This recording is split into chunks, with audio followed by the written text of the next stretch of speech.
Hello everybody, Randy here, back for week number 8 of the GBA D League. Now you guys can see we're on Pokemon Showdown. Now I know I told you guys yesterday in the team builder that it was going to be a Citra replay, but that didn't happen, couldn't make it happen. We just couldn't find the time to battle during the week. More specifically, I couldn't find the time to battle at home, so I couldn't use my 3DS, unfortunately. The only days he was available were the days I was at school, so I had to battle at school. But it wasn't a big deal. Like, this wasn't an excuse at all for anything that happens, because like, it's not like I was actually in class. It was during one of my longer breaks, so I had time to go on Showdown and do it. I was gonna try Wi-Fi with the university Wi-Fi, but it couldn't even connect to Plaza, so that wasn't never gonna be the case. So we're on Showdown. Yeah, yes, you guys know I hate Showdown. For the reasons that I just hate it for the content creation standpoint. I like doing Showdown lives; those are cool. But like, just doing league matches on a Wi-Fi, on replays on Showdown, let alone live like Showdown battles, I just don't like it. Like, I feel like I play a lot worse when I play Showdown because I'm really rushed with my plays. And of course, there's a common like a belief that Showdown has more hacks, which, I mean, I kind of believe it, to be honest, but I mean, nonetheless, it's just going to be a replay for you guys today. So no layout, just green screen. But yeah, hopefully Jack is okay with this. I'm sorry I couldn't like showcase his team in the layout, but yeah. Anyway, so here we are with the replay. If you guys did not see our actual team builder, make sure you check it out. And we are playing, of course, Jack, the Donphanatic, coach of the Norwich Skitty, and make sure you guys go check him out. Pretty cool dude, really cool guy. I know. He was in the NPCC, and I have a guy. His name is Root. He's one of my good buddies, and I think he battled him the first week. So it's finally that I get to battle him now. So that's pretty cool. It's cool to see there. But anyways, you can see here. You guys saw my team in the builder, but you can see he brought a Xurkitree, Latias, Volcarona, Crocodile. Excuse me. Lopunny and the Clefable. Lopunny being Mega, of course. Now, honestly, like, I'm going to describe how I felt during the live battle. Honestly, when I saw Xurkitree and Latias, I didn't even think much of them. Like, I just thought they were there. I don't know why. Like, I was only afraid of the next 4, with the Volcarona, Crocodile, Mega Lopunny, and the Clefable. I'm not sure why I didn't think much of those two.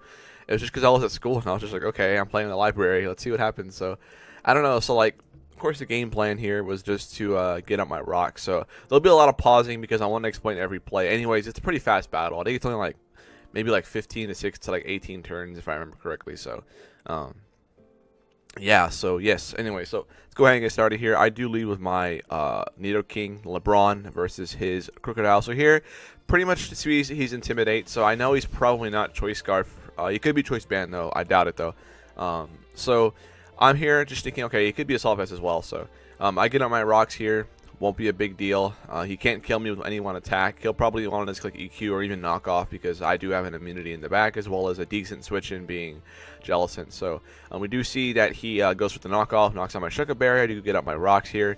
Now, next turn, I figured, okay, well, Nidoking doesn't really do much here. I should probably just stay in and maybe he goes for like another knockoff, expecting Jellicent to come in or something.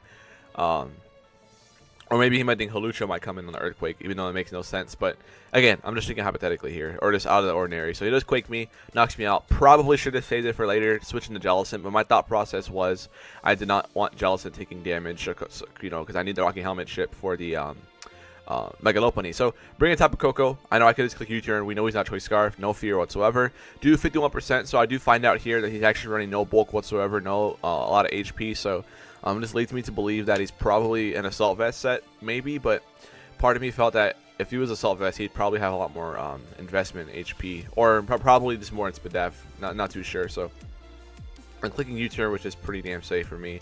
And of course, I do have a lot of attack investment, so that's why I did so much damage. He just Quake there.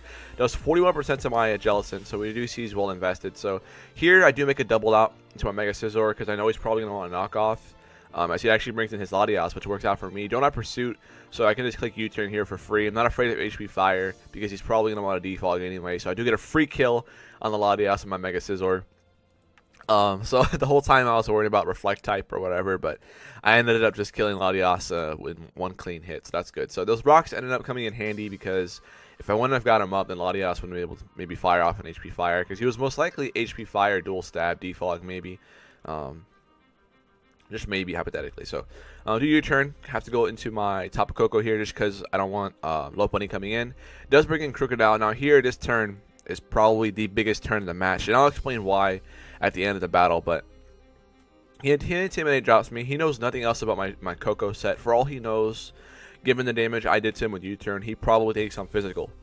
So on this turn, I do calc for an Assault Vest, Dazzling Gleam, and a Roselli Berry, because I figured he's probably one of the two, because otherwise why in God's green earth would you bring in Crocodile on Koko?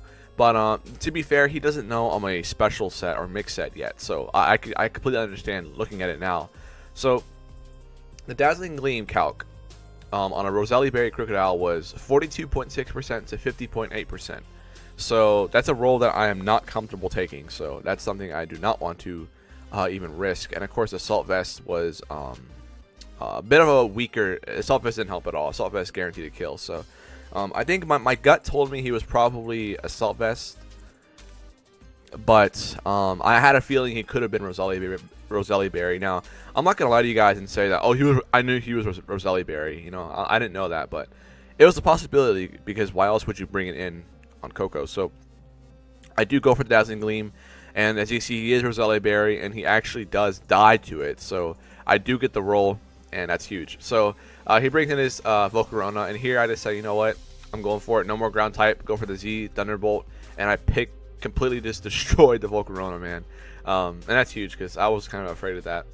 I'm not sure why he didn't go in the Lopunny, but that tells me pretty much that his Lopunny probably isn't going to have Fake Out, because I'm pretty sure Fake Out into return kills Koko at full. But don't quote me on that, but I'm not too sure why he wouldn't have brought it in there at that point. But then again, like I said, he probably didn't know my set. He probably thought I didn't have Thunderbolt. He probably thought I had just Wild Charge only, which is a fair assumption. But again, I don't know. I'm just trying to think about like why he made that play. So here he breaks in his Clef, which is going to be a little bit of an issue. But I do U-turn out here into my Muck, because my Muck pretty much just beats this thing at any point. So let's go for Moonblast. Does no damage whatsoever, and I can fire off a free Poison Jab. He has no switch into Poison Jab, even though I'm running only at 84 attack EVs. But as you see here, Lopunny takes 48%, which is all the chip I need, because Mega Scizor can't pick it off with a Bullet Punch. And one more turn of Rocky Helmet will pretty much just guarantee that, as my Jellicent actually does take an HJK, and then Quick Attack there as he reveals the Quick Attack. So his Lopunny is here at 20%. I can bring in Mega Scizor, pick it off with Bullet Punch, and now we're looking really damn good. All he has is Circuitry and Clefable. Now here, Circuitry comes in. Probably one of two things are going to happen. He's either going to Thunderbolt or go for Tail Glow. I guess he could have had HP Fire, but probably not. He probably had something like maybe Tail Glow, Thunderbolt, Dazzling Gleam, maybe HP Ground, maybe for Nido King and Muck. I didn't want him to go for a free Tail Glow, so U-turn was the best play. It would have definitely put him in range of a Dazzling Gleam from top of Koko. So he does go for Thunderbolt. It does 75%. Now, I wasn't sure of the damage. Like, I was at school. I didn't damage calculate. I just assumed, wow, Circuitry's strong as hell, man. So, yeah, I go for U-turn, but unfortunately I do get paralyzed here, which is huge, because now I'm thinking, okay, maybe I should Bullet Punch now in case he goes for Tail Glow or something. But he does go for it again, and we do see he gets the special attack boost. So he's now at +1, and I have to go into Muck here because I know Muck can take any hit, and I have to get this knockoff off here, because if I don't, I'm screwed. So he does get Thunderbolt, paralyzes me again, and I fortunately get the Thunder knockoff off, knocking off his Choice Scarf, which was huge, because if I hadn't gotten that knockoff, then I would have lost the game, because Hawlucha would not have been able to one-shot this, because I'm not running HJK, nor am I even Adamant. So that was a huge turn, because Circuitry almost hacks me out, dude. Like, I was so afraid. But honestly, I wasn't even afraid of a Scarf Circuitry at team preview. I don't know why, because again, it's just part of my thought process was just like out of the window. I don't know what it was, but I think Fiber came through here, and but unfortunately here, losing Fiber here means that Clefable, if he's Calm Mind, probably has a chance to late game sweep, which was unfortunate. So I had to bring Tapu Koko here, knock it out with Dazzling Gleam. The Circuitry was a huge threat, but fortunately we were able to do that. So finally, Clefable comes in, I decided to click Wild Charge over Thunderbolt just to see how much damage, how much bulk he's running. And as you see there, he does around 63%. So according to the damage calc, I'm pretty sure he was like max special defense. So that's really good for me. He goes for Moonblast, so he doesn't go for his recovery move. And we're able to pick up the 2-0 victory with Shaka Zulu picking up a season high 4 kills. Crazy game. If it was on Wi-Fi, it probably would have been like a more fun game to watch. But unfortunately, it was on Showdown. So again, looking back at it, huge play with the Crocodile. Not getting getting the roll was huge because if I would have lost Koko there, then I wouldn't have been able to kill the Volcarona. I wouldn't have been able to kill the Clefable, I guess, even though Muck probably could have taken care of it. Or Mega Scizor BP 2 shots it comfortably, saying that he was probably a more special defensive variant. But yeah, that was a huge, pretty much a turning point in the matchup. And I really shouldn't have risked it. I should have U-turned into my Scizor because U-turn would have put it in range of a BP. Although he still had Volcarona in the back, so that could have been a big deal. He actually told me later on he had Tailwind on Volcarona, which could have been huge potentially for something like his Circuitry or even his Latias. But nonetheless, good game to Jack. It was a really fun matchup. I wish it would have been on Wi-Fi, but I mean, you really nothing I can do about that. So that means the Rangers have moved to 5-3 on the season with 1 week left. Now, I don't know the results of the other matches yet because, well, they haven't battled yet. I wouldn't have spoiled it anyway, but so now all this means, because now we're sitting at a +7 differential. Okay, so real quick, I wanted to talk about the playoff seeding after the match. I tried talking about it in the video, but I kind of butchered it, so I took it out of the recording.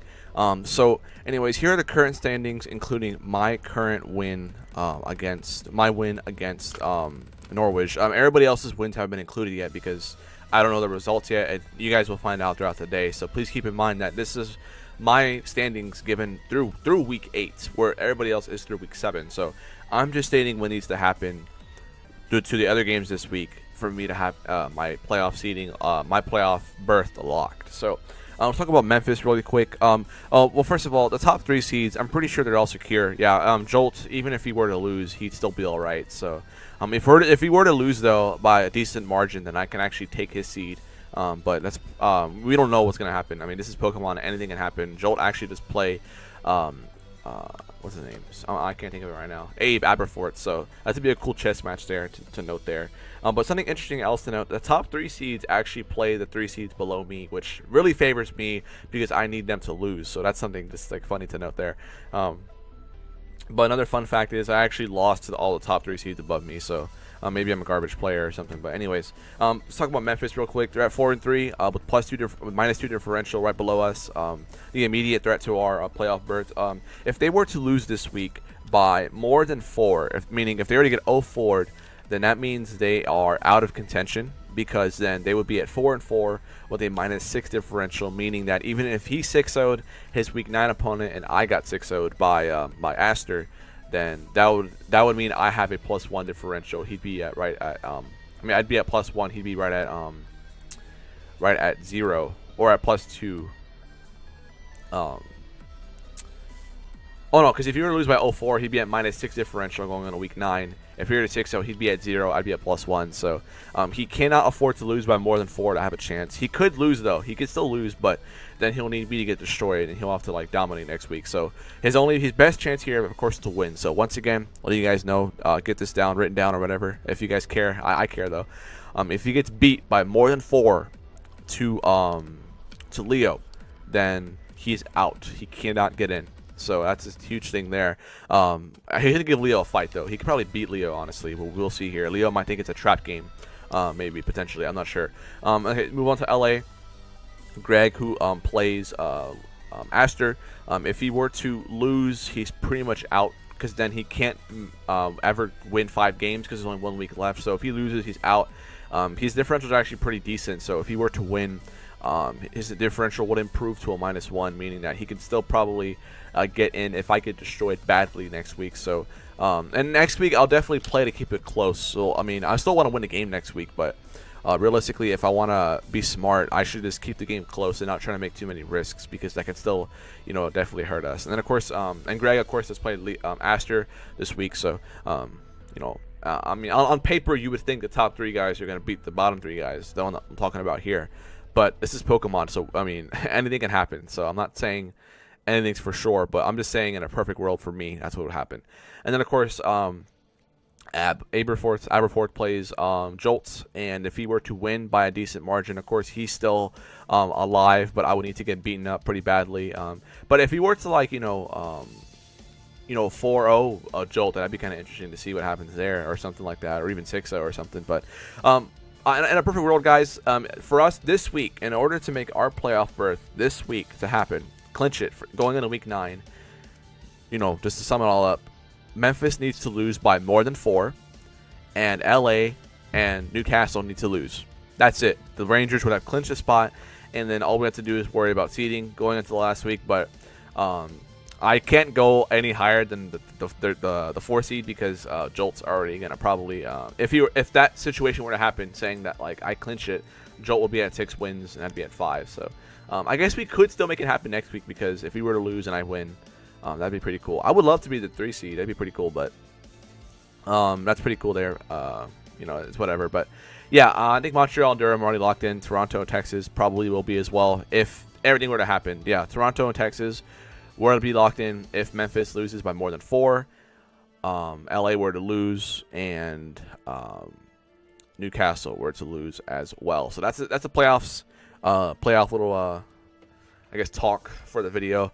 Again, hope you guys enjoyed, and I will catch y'all next week when we play Aster. Again, good game to Jack, and I will catch y'all next week. Go Rangers. But that's all the talk here. 15-minute league match. Hope you guys enjoyed some of that playoff talk, but that's just the way it's going to go down. Yeah, guys, thank you all for the support this season. We had 1 week left to go. Time flies, and yeah, guys, the Rangers are sitting at 5-3. Face Aster, coach of the Montreal Habsols next week. I'll catch y'all then. Go Rangers.